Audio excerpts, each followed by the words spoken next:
highly respected colleagues and friends.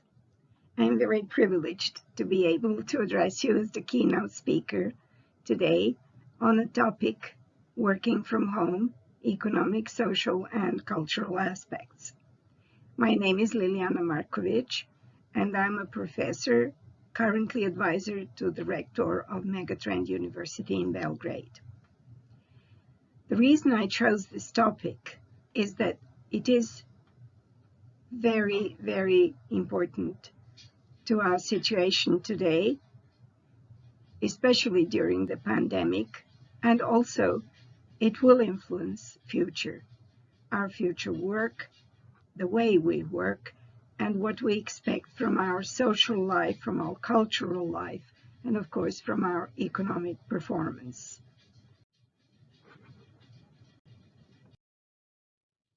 The outline of my presentation will be as follows.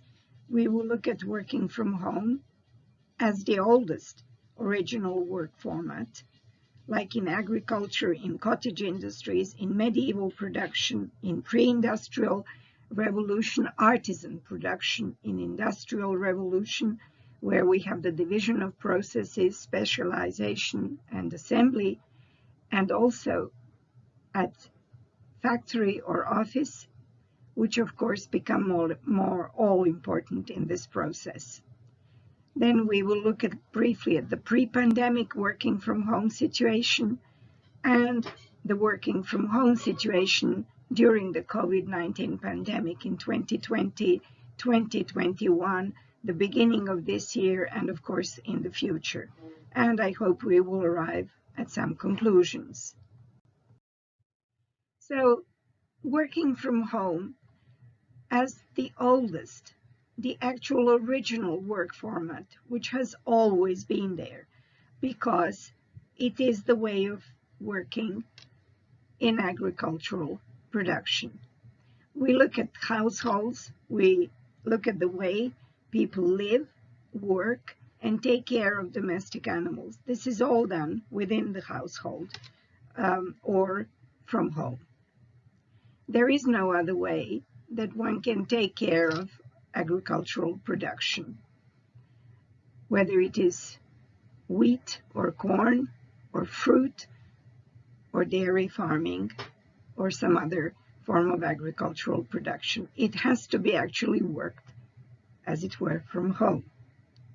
Then let us look at cottage industries, those industries that are actually developing on the basis of agricultural production, of course at home as well, like very, very important in certain periods, the silkworm production, and of course in certain areas. Then spinning, weaving, wool fabrics, cotton fabrics, carpets, animal hides and furs, shoe wear, and many other forms of cottage industry production. Here we have the silkworm cultivation at home. Mulberry leaves are actually taken and fed to the silkworms, and silkworm production starts like that in villages. What is the actual attraction of cottage industry production? Well, it is the fact that it is not burdened by many costs that a factory production incurs on the entrepreneur. Everything is done within the home. The workforce of the family is utilized optimally. Everybody has their own task in this production, and it just carries on as a part of their family life, social life, village life, and cultural life. Medieval production was also mostly done from home. The artisan works, where the principal ingredient was the skill and the knowledge of the artisan. Such were the jewelers, the seamstresses, the laundry people, the blacksmiths. There were also fine measuring instruments production, compasses, and other knowledge-intensive production. Also the production of swords, daggers, archery, and armor, helmets and shields, as well as a bit later on cannon and firearms production. So these forms of production were carried on at home or from home within the household, but they were based on highly developed skills that usually took at least 7 years to study, starting from an apprenticeship. Jewelry production, we have these beautiful Roman beads. Some tests show us that these pearls were brought to Japan in the 5th century. These Roman pearls were found in an ancient tomb around Kyoto, but they were produced in an artisan's, a jeweler's home in Rome, all the way across the world, and traveled to Japan by the Silk Road and preserved well to our day. This is a handloom, and handloom production for finest Nishijin Ori brocade silk production. So it is done at home by women's skillful fingers, and no cost of office space or going to the production site are incurred. It is all the home environment, the supreme skill of the artisan, the craftsman and the artist, and of course the beauty of the product, handmade entirely, that results.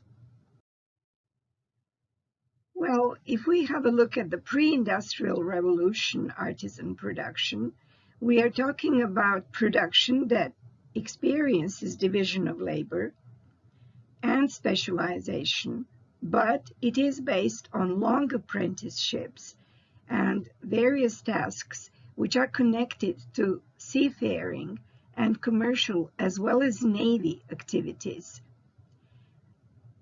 We also have various tasks and specialties connected to army logistics, from uniforms sewing, and uniforms used to be very elaborate, as you will remember, with golden embroidered bits and quite difficult, artistically demanding parts to be executed.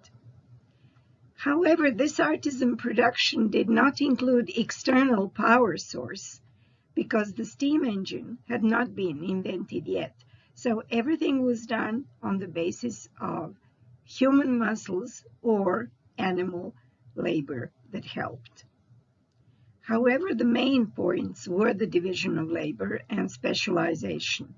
So it was likely that not the same artisan would do the entire process, like it used to be the case in medieval times and earlier, but that every artisan would be specialized for their own part of the production process. Therefore, productivity was enhanced, and people who were doing what they were feeling most comfortable at, and they developed in time by repeating the same parts of the processes, a high productivity tendency, and also fewer mistakes and fewer elements of spoiled work. So fewer pieces of defects were already seen in the pre-industrial artisan production. Industrial revolution brought with itself a division of processes, specialization furthermore, and assembly of uniquely produced bits and pieces, elements of the production process. So here we have mainly the introduction of steam engine, and we have the workers with less education who only have to master simple elements of the process. And we only now need days or weeks for training these workers, and not years as it used to be the case with artisans. Assembly lines become workplaces, and everybody, all the workers, have to be assembled around the assembly line, so they cannot work from home any longer. Therefore, factory or office becomes the new common workplace, and it becomes necessary because of the technology, because of the work process itself that happens along the assembly line. Well, here we will see one of the first light industry mills, a factory producing silk that was brought to Japan in Tomioka City in the 1880s. This factory was actually financed by the Japanese government, and the greatest expert for silk factory production at the time, a Frenchman called Paul Brunet, was actually brought to Japan, paid extremely well for his entrepreneurial skills, and he set up the production.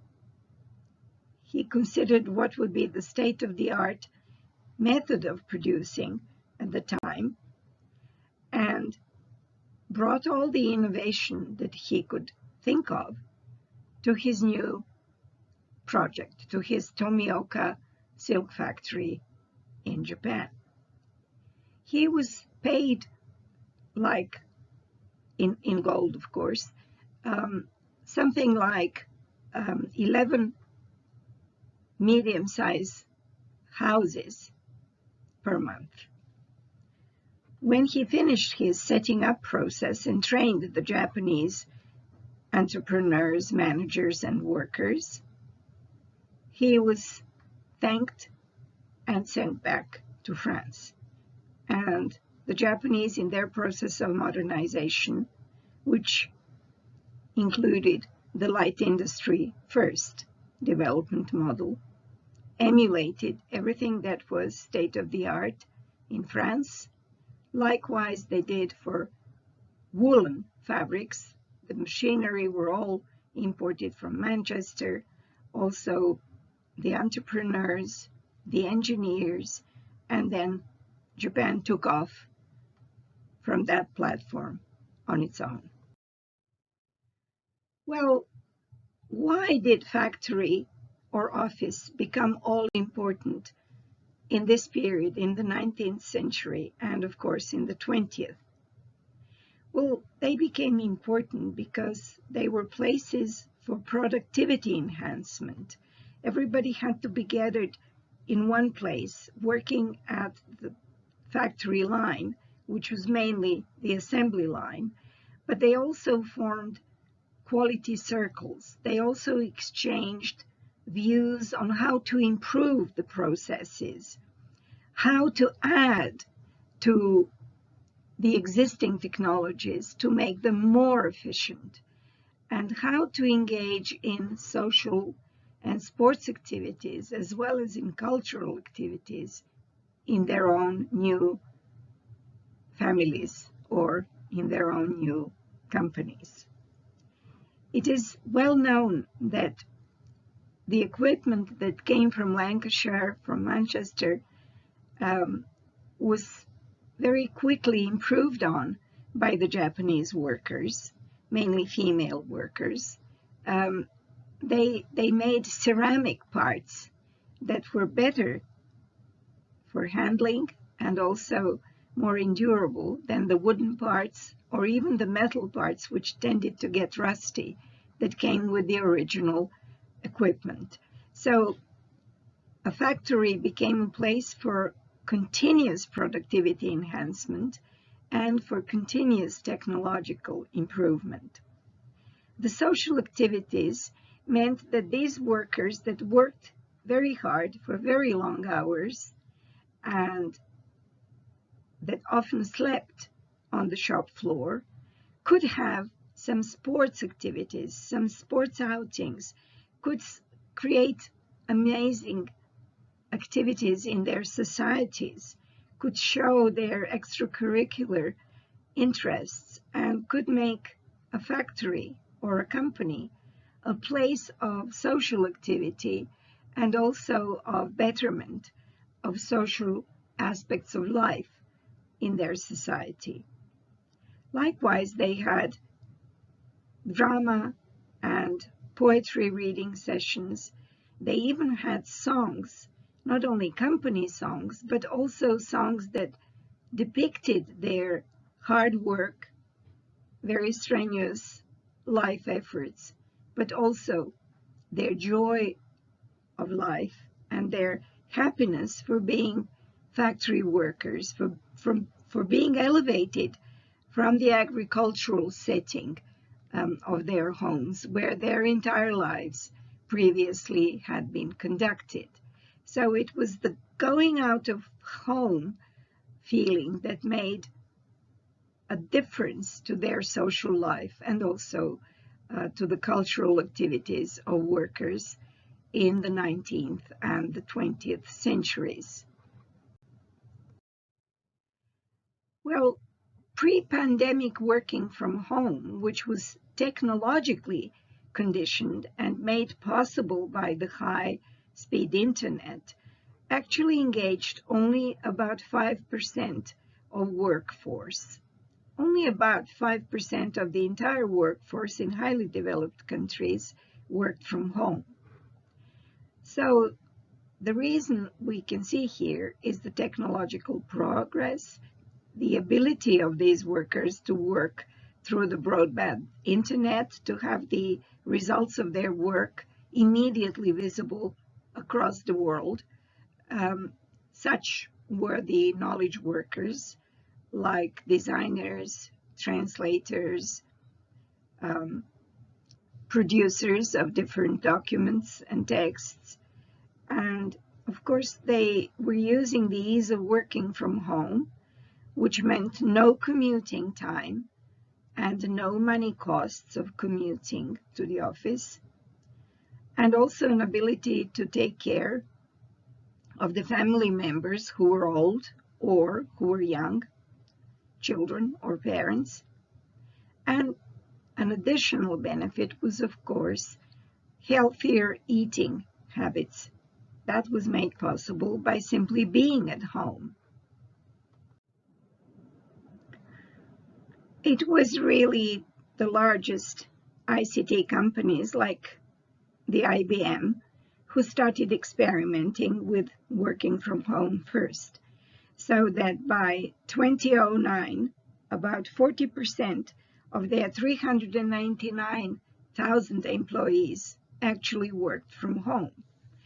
However, we must note that working from home is efficient and easy only in certain professions, and that it cannot be applied to all forms of services or all forms of production. So what happened in this pandemic age, which came to us in Europe at the beginning of March of 2020? Well, working from home wherever it was possible made the 2020 and 2021 actually possible to survive. It saved national economies and also the world economy, because it lessened the number of people who became jobless and who were out of work. It secured productivity increases, and it meant that nearly 20% of workforce could be working from home and was found working from home. And this is the latest figures. These are the latest figures released by the current issue of The Economist, January the 15th to 22nd of 2022. 2021 and onwards gives us a perspective, with this percentage being on the rise, nearing 28% of working hours, which will be worked from home. Also, we can see an upward tendency in a freelance work platform called the Upwork. created by Adam Ozimek. He says also that it is not only the sheer quantity, the number of hours worked, that will be very soon nearly 1/3 of all hours worked working from home, but that those employers who accept working from home and young firms who allow working from home will be able to attract talent. And those people who want to work from home but cannot in their present companies will be leaving those companies in favor of these young firms, enabling talent shift and further growth for these small and starting up companies. We can also note that freelancing is also on the rise. It has been for the past 10 years. And freelancing often means work from home or remote working. People prefer to move away from expensive big cities and to work from home with fewer social and cultural costs. Productivity in call centers, for example, rose by 7.6% when worked from home. These are data that have been collected by Professor Emma Hartington of Princeton University. Some service professions, however, cannot work online, and they are doomed to live and work in the expensive big cities, making their employees actually sacrificial lamb to this situation of COVID-19 and future technological progress.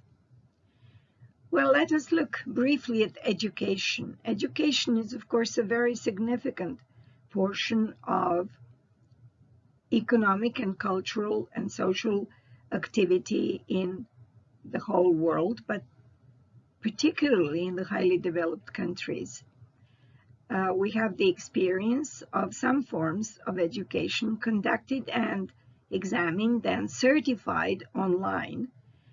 And of course, there is a growing demand for them, like in social sciences and humanities in particular.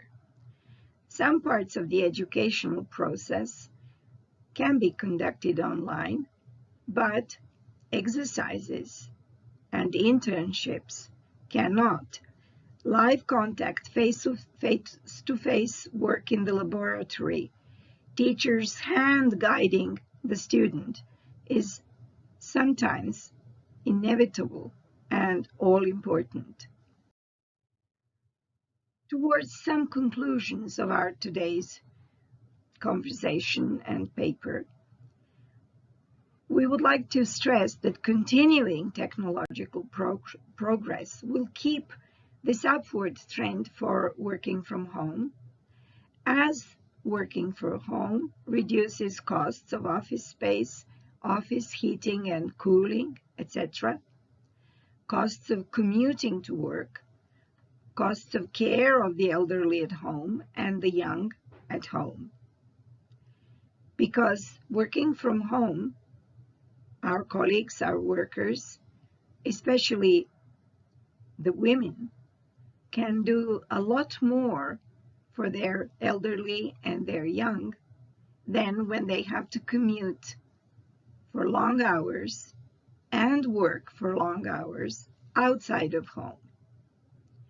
Not all work, however, can be done from home, and some services and production require in situ presence on the factory or office floor.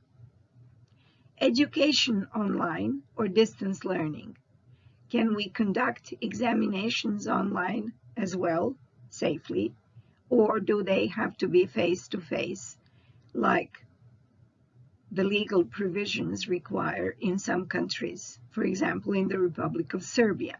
Teaching can be online, but examinations have to be at the seat of the university, face-to-face. What will be the result of online teaching on experimental work achievements, on exercises, on self-confidence of the students, and on successful internships? which form a very important part of the study experience.